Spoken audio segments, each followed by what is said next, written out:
It's time for Mornings at 8 with Jonathan Mark on AM 1480 WLEA. Well, yes, it is time for Mornings at 8, and here we are. It is 6 minutes after 8 o'clock on a Tuesday morning. You know, I always try to keep my shows on the lighter side. I'd rather it that way. But this morning, you really can't, you just can't. There was a homicide in Hornell. And you heard the story from Brian there. The victim is a 60-year-old Jay Sprague, who we're told was a regular at JC's Cafe here in Hornell. And the suspect is a 65-year-old Alan Schulteis of Greeley Avenue in Hornell. And the incident took place at the ARC house on Elm Street. And the charges are murder in the second degree and tampering with physical evidence. So, you know, there was a statement from Mayor Buckley, and in it he expresses the condolences and all that. And that's right, because in the years I've been doing news here, either here at this station or maybe another station or two, and the newspaper did a gig on the newspaper, there have been, I'm thinking, three homicides in Hornell. And this area being so close-knit, we are kind of like one family. And when something like this happens, maybe you don't know the victim or the suspect. Or maybe you don't know them, you're not family, you're not friend, you don't know. But the place is so close-knit that it affects everyone. Even if you don't know the person, it affects you anyway. Because you don't expect something like that in an area like this. And it's very sad. I mean, it's really sad and tragic and unpleasant. And I'm sure that further investigation will reveal more details. And as they are revealed, we will certainly keep you updated on that. That's very sad. Really. But, you know, life does go on. And it is Election Day. November 5th, that's right. And polls will be open until 9. They're open right now, and they're open until 9. And I believe we have on the line Brian Dewey. Okay, Steubenville County Election Commissioner Vicki Olin, a Republican. And we did ask Kelly Penzel, her counterpart on the Democrat side, if she would be on too, but she is a poll watcher. So she's out there doing her job. And Vicki will like later. But first we have a few questions for her. Vicki, are you there? I'm here. Yes, okay.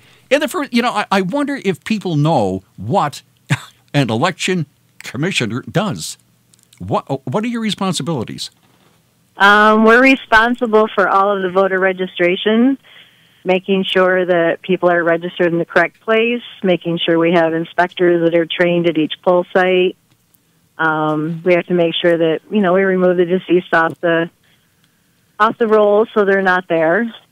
Make sure people that are changed, that they get moved to where they should be and notify them. We're in charge of, you know, the poll sites themselves, making sure we have poll sites that are handicap accessible, that there's adequate parking, that people can get in and out of the building. So there's a lot we're responsible for. That's what I was going to say. That's kind of a big job. Yeah, and I think there was 46 new laws that were passed this year for elections alone. Oh, wow. So we are responsible for making sure that all of those law changes go into effect in the policies and procedures that go along with them. 46 new laws in 1 year dealing with elections. Yes. Oh, man. You have got to keep up with all that. Yeah, it's a lot. There's been a lot of changes between early voting and now you can change your party affiliation basically every day up until February 14th. That's a total new law. Before you could only change your party affiliation once a year. You could file it with the Board of Elections, and then 7 days after the general election, we would roll everybody over to the new party they wanted to be. And so it only happened once. Now it happens every day up until February 14th. that could get a little confusing. I don't know. Now, you mentioned early vote. Now, this is the first time it's being tried in New York State, this early voting. Tell us about that. How is it working out? Well, it went fairly well. We had 313 voters show up in Steuben County. We had one early voting site in Bath, actually, in the new county building, upstairs above us. And, I think it went fairly well. It's something new. A lot of people are not, real familiar with it yet or how it works or what they can do because it's a little different than absentee voting. But all in all, I think statewide it went very well. It's 9 additional days of voting that people get to come to before Election Day. So people that are out of town, truck drivers, people like that normally can't get to the poll sites to vote on Election Day, they can come in for 9 days before the election and vote. Now, I have a story from Central New York News, and in the story it says that approximately 1.9% of registered voters turned out statewide from October 26th through Sunday. Now, do you think that that's a high number or low or what? I mean, just had a good turnout? I would say it's low. But we really didn't know what to expect. I know that in the cities and, the places that are, like Buffalo and Monroe County and things like that are much more larger population, they had pretty good turnout, but, it's still 9 days of voting and depending on the number of poll sites that the county had to have, that's a lot of staff. Yeah. To man those places for 9 straight days. Yeah, I see here that there are some people in Albany and in individual counties that are criticizing this as almost a waste of money. State lawmakers approved almost $15 million in this year's budget to help counties buy electronic poll books for early voting and $10 million to reimburse counties for the first year of early voting operations. And for most counties, I would imagine, I know for Steuben County, the money that we were given out of both grants did not cover the entire purchase for the poll books. So that has got to come from the county. Yeah, the additional money to go along with it has to come from the county, and paying for all of the inspectors to work those 9 days are also going to have to come, every year. And next year we are looking at 3 elections. Right. Let me see. I have it here. Next presidential primary election will be on April 28th. Yep. And that'll be followed by the state and federal primary on June 23rd. And next year's general election will be November 3rd. Yes. So and so for each one of those elections we have to hold, we will be holding 9 days of early voting before each one. Okay. Now, the Board of Elections has a really good website. If anybody has any questions about anything, it's probably answered on the Board of Elections website there. And thank you. You're entirely welcome. So was your idea. Very good. Oh, it really is. Matter of fact, I checked it out this morning. And there, boy, if you have any questions at all about voting or where to vote, the polling places, it's on that website. We try very hard to make sure that the information is there for people that, that they can go to the computer, if they like to use the computers, and that they can find the information that they need. Now, I have a question about this early voting. If you have to go to Bath in order to vote early, what would, how do you keep track of who's voted where? Because let's say that you live in Hornell, or you live in Canisteo, or somewhere in Steuben County, and you go to Bath and vote early, but then what's to stop somebody from voting again? How do you keep track of that? Well, this year we did not have the electronic poll books. We won't have them purchased until next year. So for us, the poll book that you sign in on when you go to the poll site and vote? We actually had every one of those for all 85 districts in that room. And so when you came in and voted, you would sign in the poll book just like you would on Election Day. And we actually had stamps that said voted early that we would stamp in the book in red.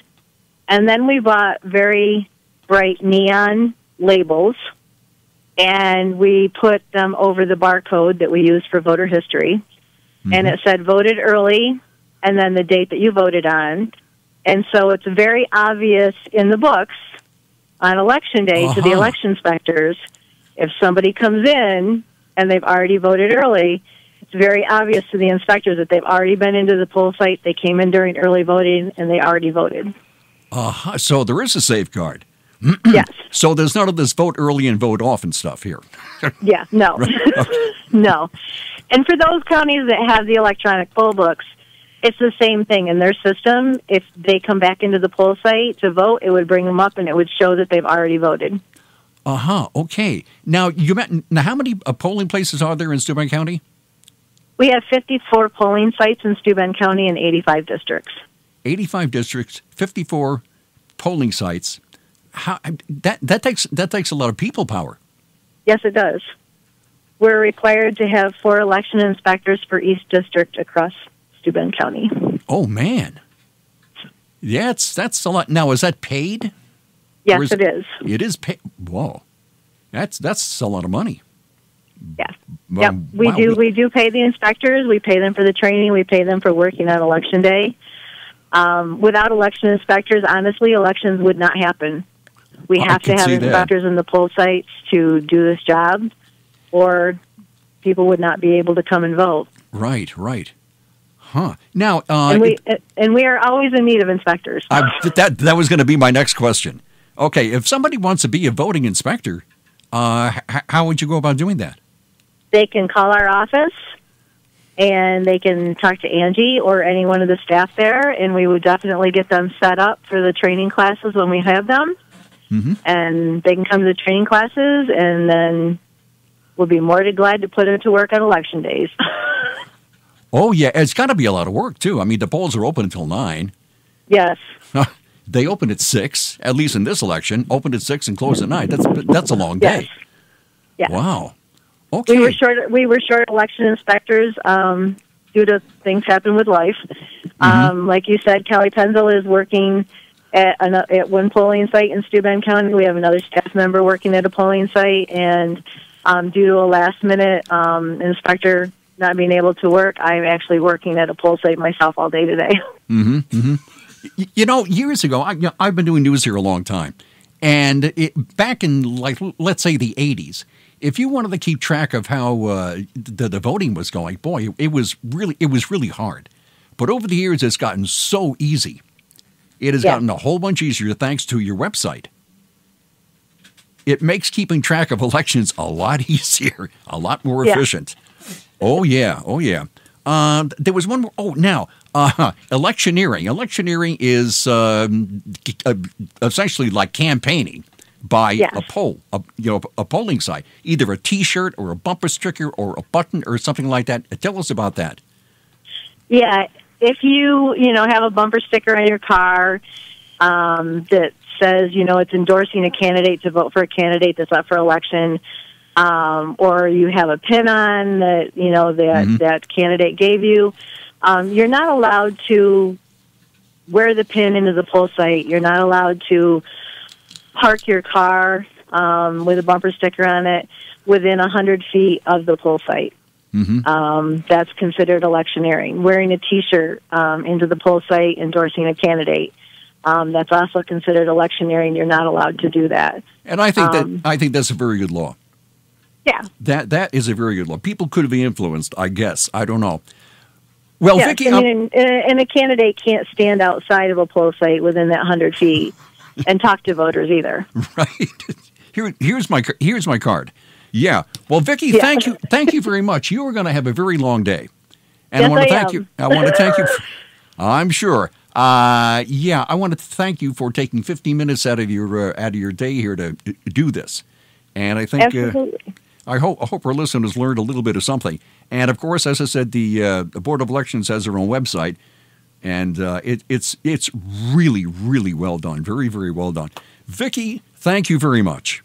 Thanks for talking to me. Okay, bye. Bye. Bye.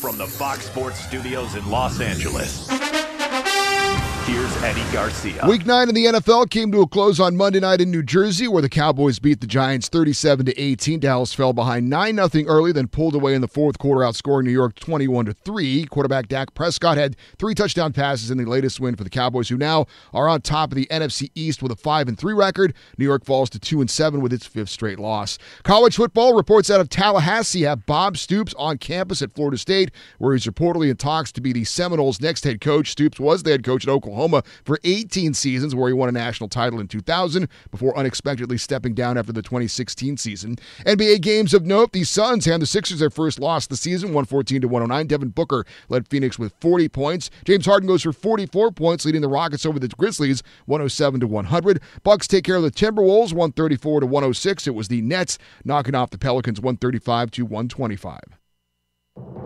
I'm Charles Payne, and this is the Fox Business Report.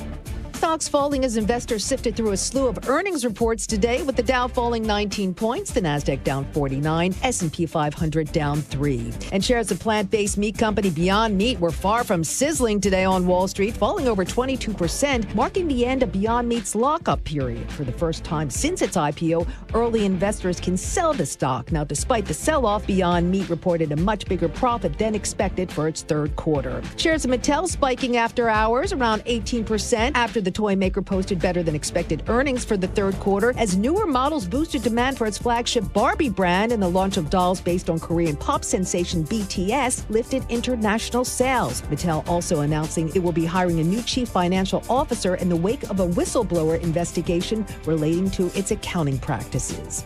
That's your Fox Business Report. I'm Hillary Barsky, invested in you. Prescription products require an online physician consultation and are only available if the physician determines a prescription is appropriate. Subscription required. See website for full details and important safety information. Hey guys, good news. The outrageously expensive little blue pill is now generic, which means you can get the prescription medication to treat ED at affordable prices. And Hims makes it extra affordable. And right now, get your first online visit totally free when you go to forhims.com/joy. To start your free online visit, you need to go to this exclusive address, forhims.com/joy. forhims.com/joy. The Ryan Agencies, your local, independent insurance agencies. Insurance can be, well, hard to understand. At the Ryan Agency, they're your local insurance experts. Questions get answered, problems get solutions. It's like having your own personal insurance advisor. Contact the Ryan Agencies today, your local experts with answers and solutions. Insurance protection you can rely on. The Ryan Agency.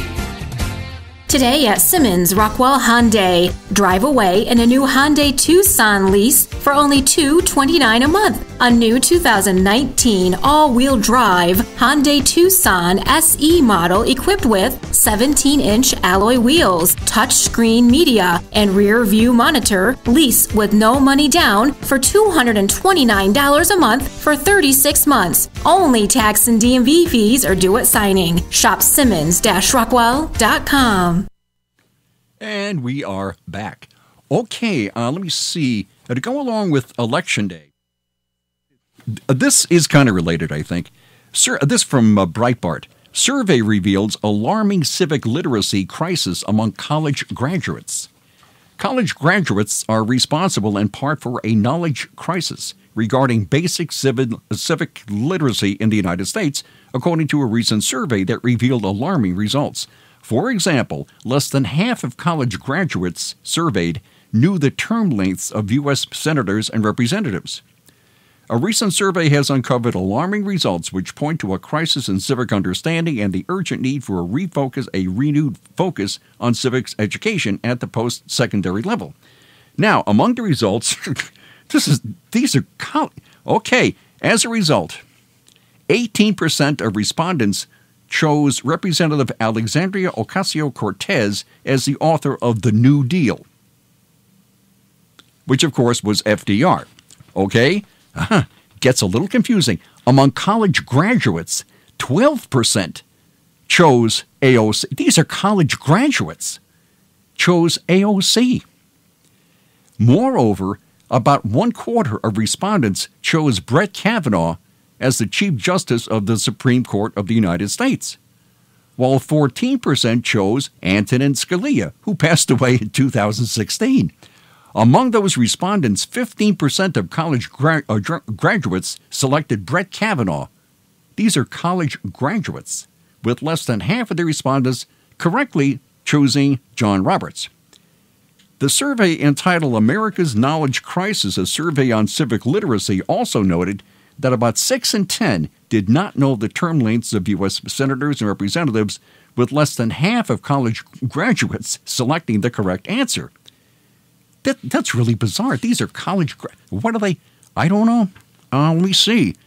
Additionally, an alarming 1 in 10 of the respondents surveyed understood the relationship between the Emancipation Proclamation and the 13th Amendment, with only 2 in 10 of college graduates selecting the correct answer. This is pretty strange stuff here. I mean, wow. Yeah, these are college graduates. That's not too good. Okay, how about a story about the firearm everybody hates?